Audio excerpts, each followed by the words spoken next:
If you'd like to learn how to make this delicious Jamaican stew peas recipe, please keep watching.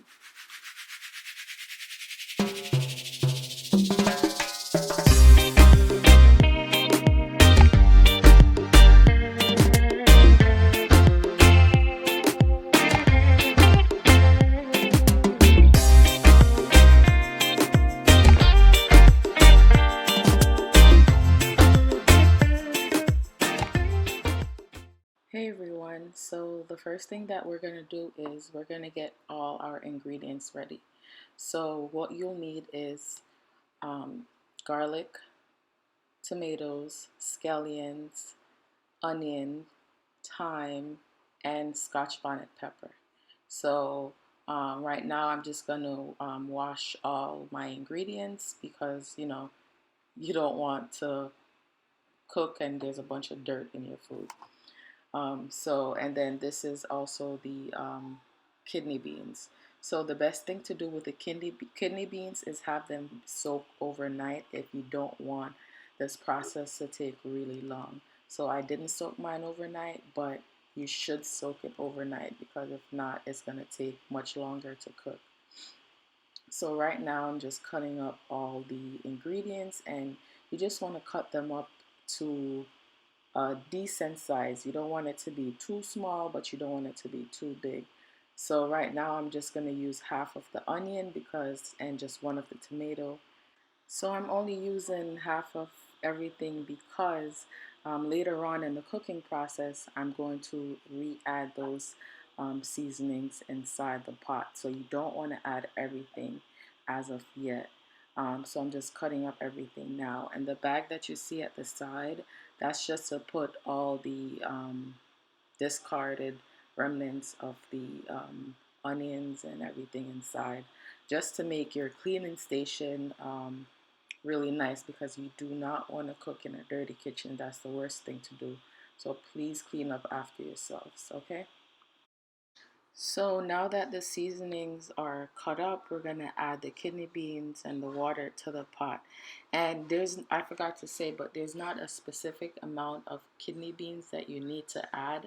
It all depends on how much of the food you're making. If you're gonna make a lot, then you wanna add more kidney beans. If you're gonna make a small amount, then you can add less. But it's always better to add the kidney beans.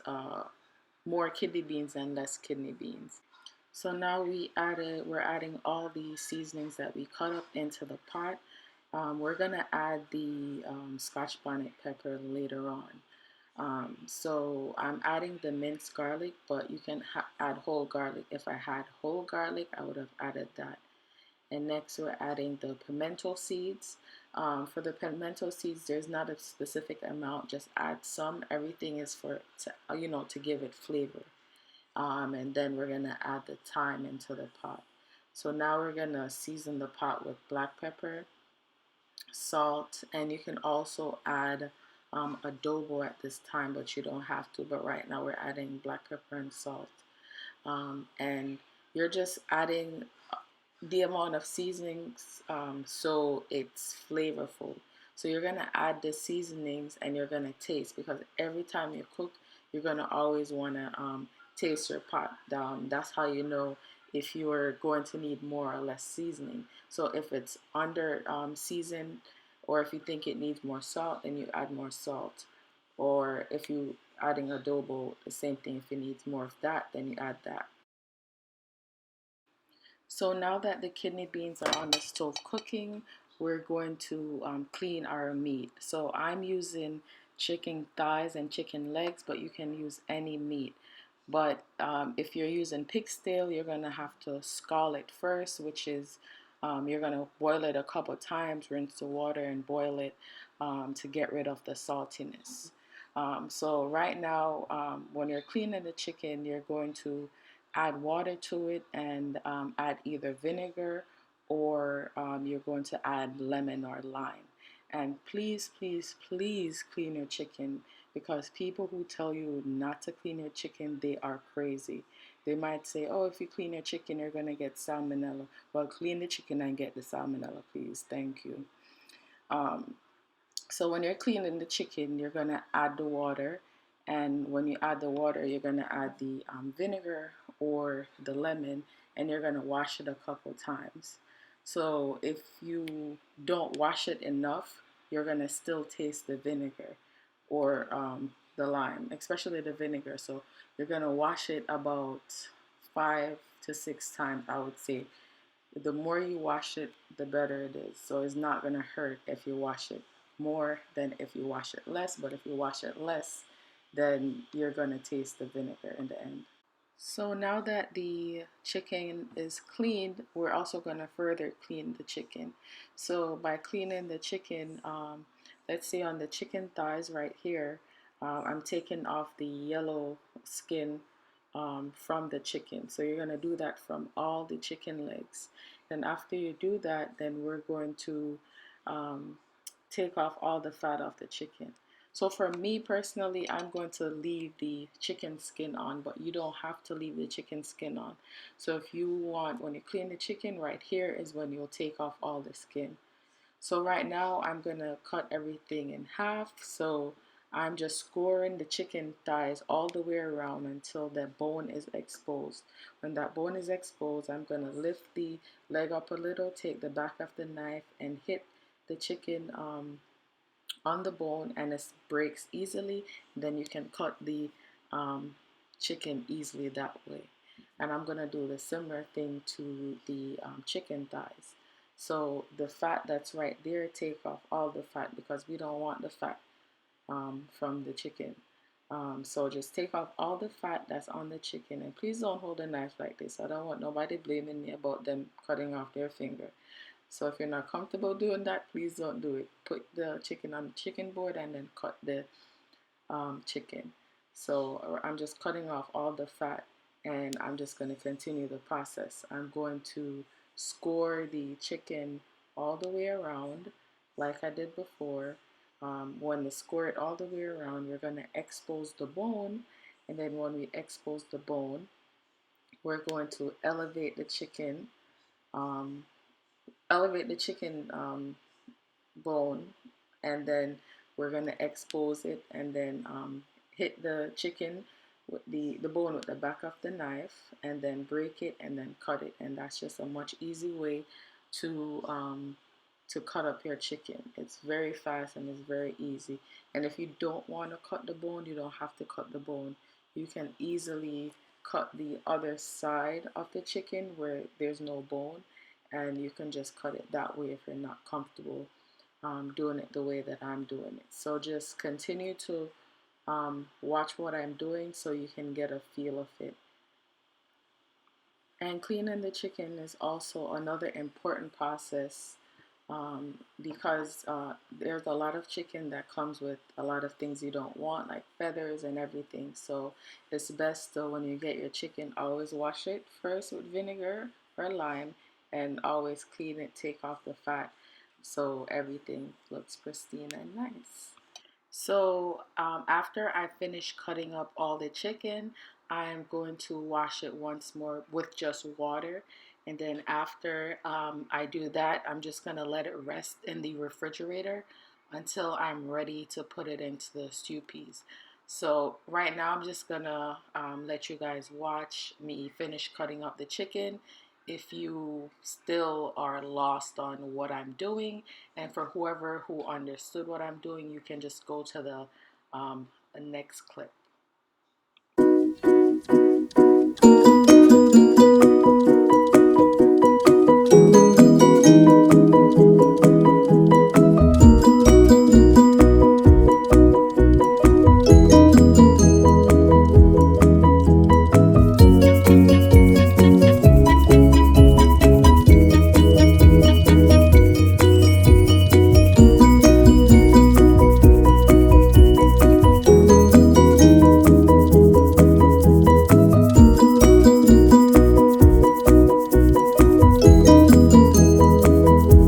So right now it's probably been about an hour since I put the peas on the pot to cook.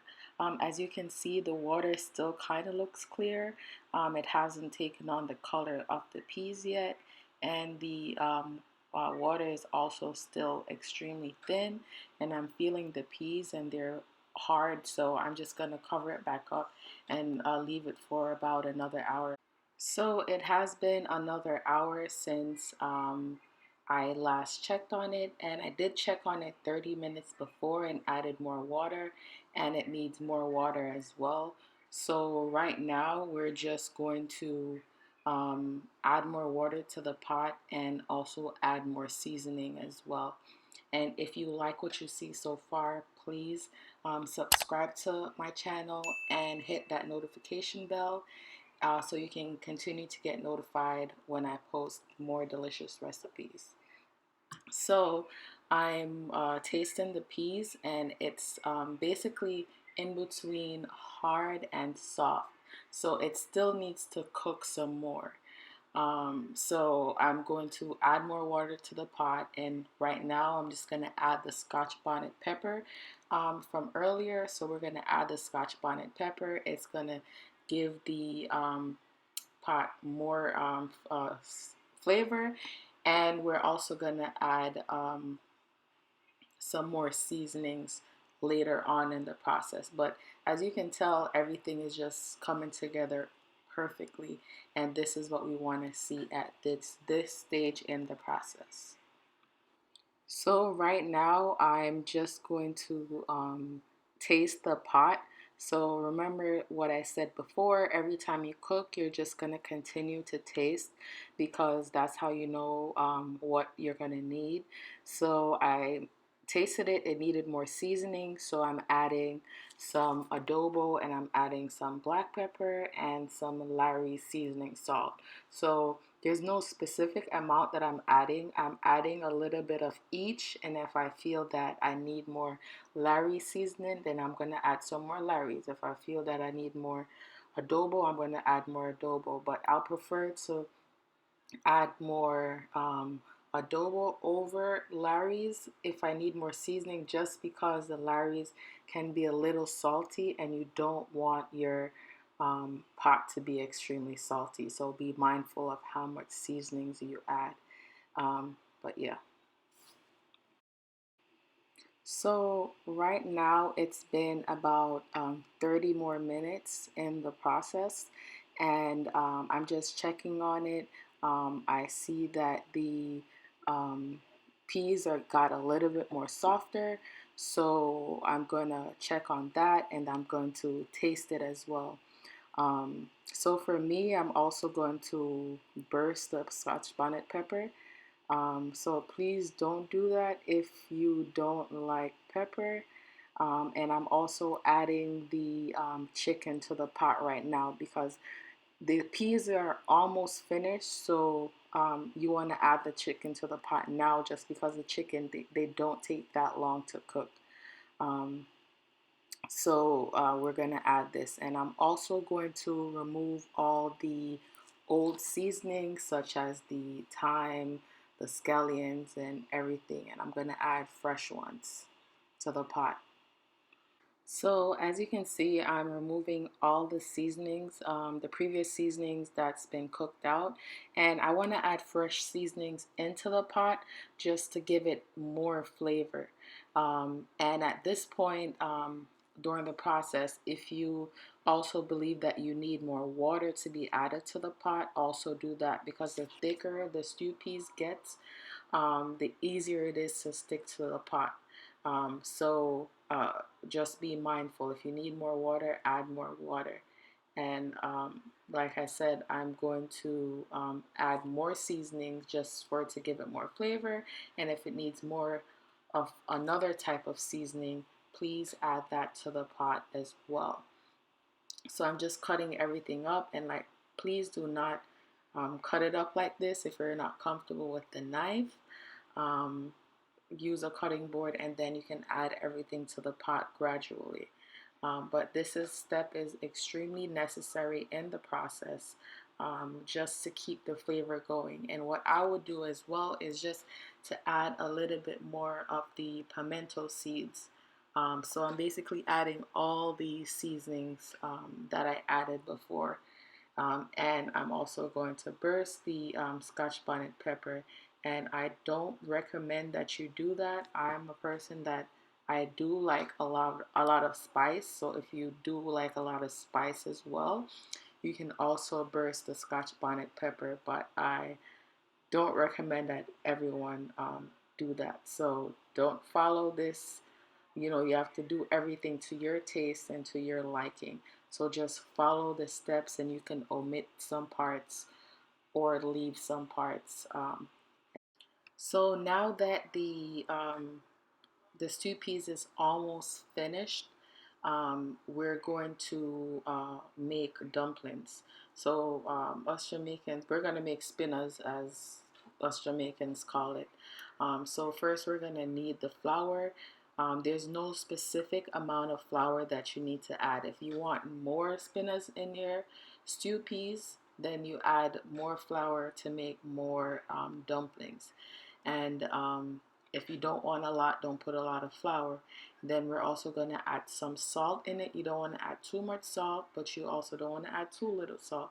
So just put, it's better to under salt the flour than to over salt it. So just put a little bit of sea salt.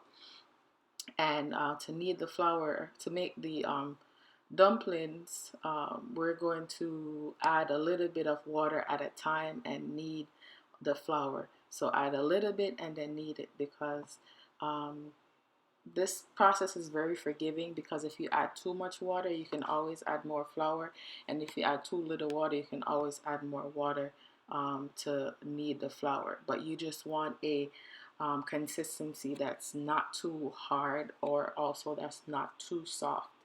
And then after we knead the dumpling and we get it to the right consistency that we want, then we are going to cover the flour with a damp paper towel. And we do this because we want to let it rest, and leave that for about 30 minutes.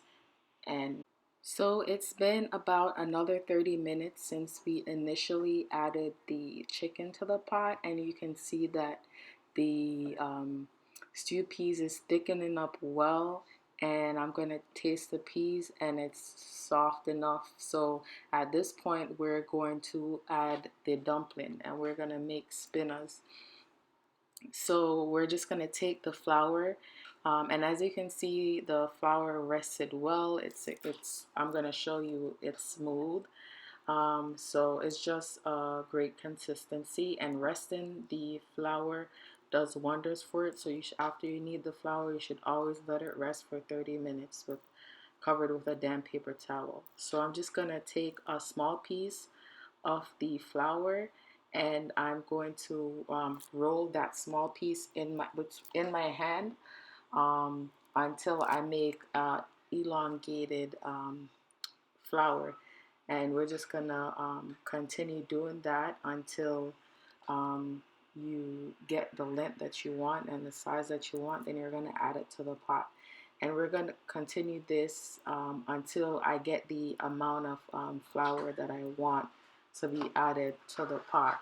So so at this point, you're just gonna add whatever amount of flour that you want to add to the pot. It can be more, it can be less, because everyone likes different amount of flour in their stew peas. So it's been about another 20 to 25 minutes since I've added the flour, and it is finished. It's looking delicious, nice and thick, and just the right consistency that you want. So remember, with stew peas, the longer it sits, the thicker it's gonna get, and that's what we all like. So just enjoy.